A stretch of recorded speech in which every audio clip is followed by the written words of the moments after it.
Ciao a tutte cari amiche uncinettine, ben ritrovate sul mio canale. Oggi vedremo come utilizzare il tricotin manuale.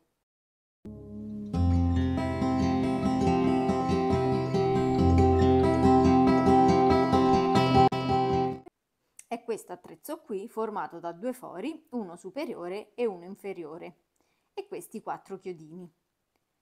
Io consiglio di utilizzare questo tricotin manuale se si vogliono utilizzare dei filati un po' più spessi, come ad esempio la lana, l'acrilico o perché no anche i cordini per le borse, perché se questi filati vengono inseriti nel tricotin a manovella rischieremo di far saltare i punti e quindi verrebbe male il lavoro, perché comunque questi filati sono dei filati abbastanza spessi e si andrebbero ad incastrare negli uncini del tricotin. Quindi per questi lavori vi consiglio questo manuale. Adesso andiamo a vedere come inserire il filo all'interno del tricotin. Prendiamo il filo, è agganciato ancora alla matassina, e lo inseriamo nel foro superiore fino a quando non uscirà dal foro inferiore. Con la mano sinistra reggiamo il tricotin e con il mignolo andiamo a bloccare anche il filo che esce dal basso in questo modo. Adesso posizioniamo il tricotin così come l'ho posizionato io, con 2 chiodini verticali e 2 chiodini orizzontali. Prendiamo il filo che è ancora agganciato alla matassina e lo facciamo passare da destra verso sinistra sul chiodino che ci troveremo davanti, quindi su questo chiodino. Saltiamo quello orizzontale e andiamo direttamente sul terzo chiodino. In questo modo, facendo passare il filo adesso da sinistra verso destra. Saltiamo il quarto chiodino e torniamo nuovamente sul primo. Adesso non andremo più a saltare i chiodini e sempre girando il filo in senso antiorario andremo a posizionarlo in questo modo. Nella parte superiore la lavorazione apparirà così. Adesso come vedete questo è il primo gancetto che ha 2 fili, uno sopra e uno sotto, e con l'aiuto dell'uncinetto agganciamo il filo di sotto in questo modo e lo portiamo in alto. E andiamo a tirare il filo in basso in modo da stringere la lavorazione. Passiamo al chiodino di fronte, giriamo il tricotin in questo modo e anche qui come vedete il chiodino ha 2 fili. Con l'uncinetto prendiamo il filo in basso e lo facciamo passare sopra l'altro filo in questo modo e tiriamo il filo in basso. Se andiamo a guardare in alto la lavorazione si presenta in questo modo, con questa specie di disegno.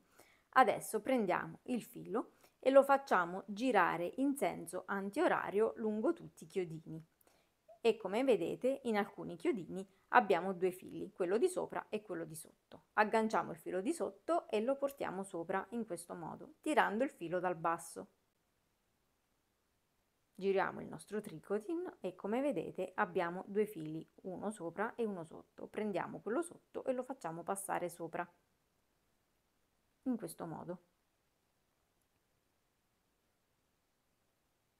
A differenza del tricotin a manovella, con questo non avremo bisogno del pesetto sotto, perché saremo noi a andare a tirare il filo.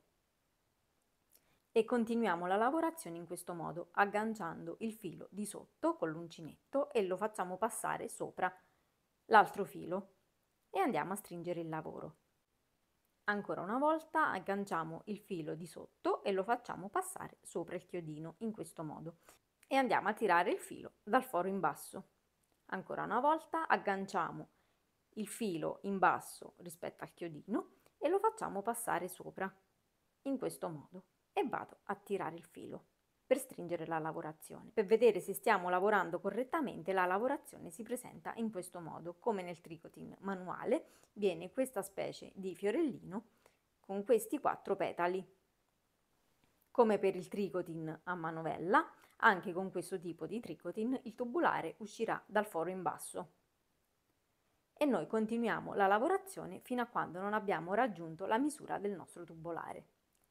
Come vedete, andando avanti con la lavorazione non servirà tirare il tubolare dal basso ogni volta, ma potremo proseguire a lavorare fino a quando avremo spazio sui chiodini. E successivamente andiamo a tirare il tubolare in questo modo.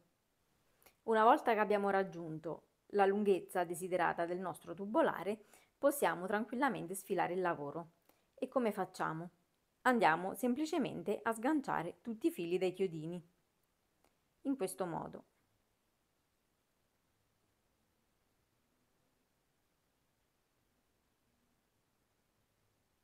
E come vedete abbiamo staccato il tricotin.